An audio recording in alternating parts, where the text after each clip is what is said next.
Okay, so I was just talking with a former Fit to Go client from back in 2017, Austin Tremblay, who was an awesome guy. We had an awesome program with him. He worked with Steph Zacer.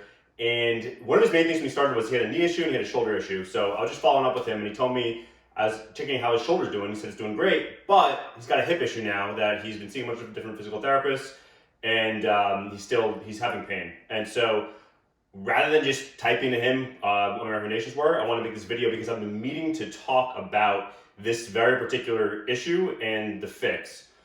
So I'm hoping that this does help you out, Austin. Please comment on this and let me know if you try it. And be honest, if it doesn't help, say that. And I'm hoping this helps a lot of you, a lot of other people out there as well. So the issue that Austin was hitting on is that he has a pain in his hip, and he's been told this because of a tight psoas, a tight hip flexor, this muscle right here, which flexes the hip. So it does this, right? So basically from here to here, it flexes that hip. So that's tight psoas, and then they say he has a weak glute med. Glute med is the corner of your butt. Its job.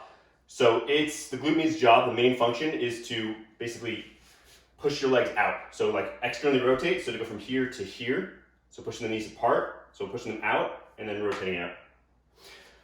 So he's also saying that he's been doing this stuff, but he's not really sure it's getting much better. It seems to kind of help temporarily, but he's not really sure what to do next because it seems to be kind of static, and he's kind of hit a plateau in terms of getting better with the hip pain. So there's two parts to this, right? The first part is getting rid of the tight muscles. So if you have an overactive muscle, you have an overactive psoas and an underactive glute med. So the idea is that the glute med is weak on almost everybody because we sit all day. And so what happens is the glute med gets weak, so it starts slacking. And then the psoas, the hip flexor, starts picking up that slack. So the glute med is doing 50% of its job, and the hip flexor is doing 150% of its job. It's picking up the extra slack. Then what happens is if you start to try to strengthen the glute med, it can't because 150% of the job is already being done by the psoas. So there's no work for it to pick up. You have to get that psoas to let go of that extra 50% so that there's a 50% slack for the glute med to then pick up again, and then you can have 100, 100, and you're good.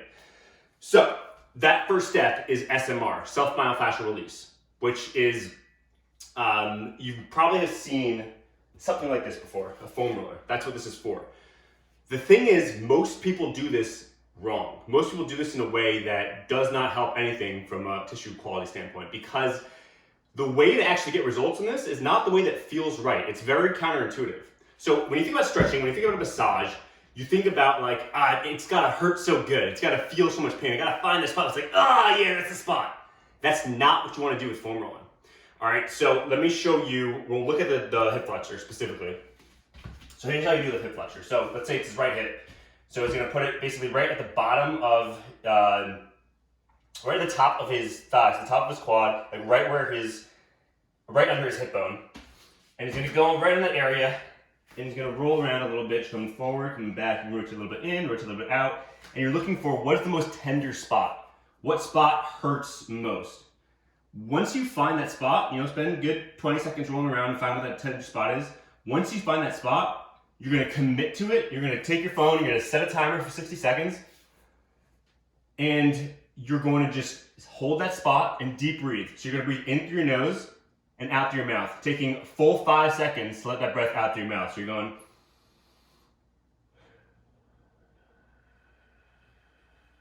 and literally watch your timer. Make sure it's a full 5, that probably wasn't 5 seconds. Watch your timer, and it needs to be an actual 5 seconds, going very, very slowly. What you want to do is focus on, as you're on that spot, focus on where that tightness is, focus on where that pain is, and put all of your attention right there. Now, a couple things. First, let's explain how this is working. What's going on is this muscle is chronically overactive, right? It's chronically turned on, and you can't get it to turn off. Right? That's what we're saying. Like it's doing 150% of its job, and you can't get it to go back down to 100 and let the glute med do its job. So this muscle's in chronic spasm, and in order to gain access to it, you got to get it to relax. So what you're doing with the foam roller is you're basically making that tension, that chronic flexing, very, very apparent to you. So you're feeling it because you'll feel that pain. It will hurt to keep flexing. But this is the counterintuitive part, because that pain that you feel, that's what you want to start going away. So most people think, I feel that pain, that's good. And then you're gonna start to see after maybe 10 seconds, wait, no, I think this spot moved a little bit. Don't move. That's what you want. So after like 10 seconds, you're gonna feel like, no, I gotta move a little bit. Don't. If you do that, you're not gonna see any results. Most people do foam rolling like this. This is not doing anything. This is not a rolling pin. All right, if you do that, you might like the way that feels if you like pain, but it's not gonna help you whatsoever. What's going to help is finding the most tender spot, committing to it for at least 60 seconds, taking a full 5 seconds, breathing out deeply, putting all of your attention on wherever you feel that tightness and pain, and focus on almost mentally, focus on breathing into that spot, because that's what you're trying to do. You're trying to get some oxygen into that muscle, trying to get it to relax. So focus on wherever that tension is, and put all your attention on just gently breathing in there and getting it to open up. And when that starts going away and you start feeling like, oh, I gotta move, don't. That's the biggest thing. Last piece is just this foam roller. This one is by Trigger Point. I like this one a lot, so I'll include, you can use any foam roller, but I'm a big fan of this one. It's just good, it's a good balance between being too firm and being too much give. But I almost use lacrosse ball more, especially for a hip flexor, because lacrosse, and you can get this anywhere. I mean, you can get them for like $1 at a Target. But something like a hip flexor, it's a pretty small muscle. So you want to be able to get into those tight spots. And this technique of self-myofascial release is for any muscle in your body. So like, you know, if you have neck pain, if you have elbow pain, if you have back pain or anything, I mean, I can make probably 700 videos on this stuff and still have more to do. But at least this gives you an idea. If you've seen myofascial release before and it hasn't worked for you, give this a shot. I promise you it will at least do something differently.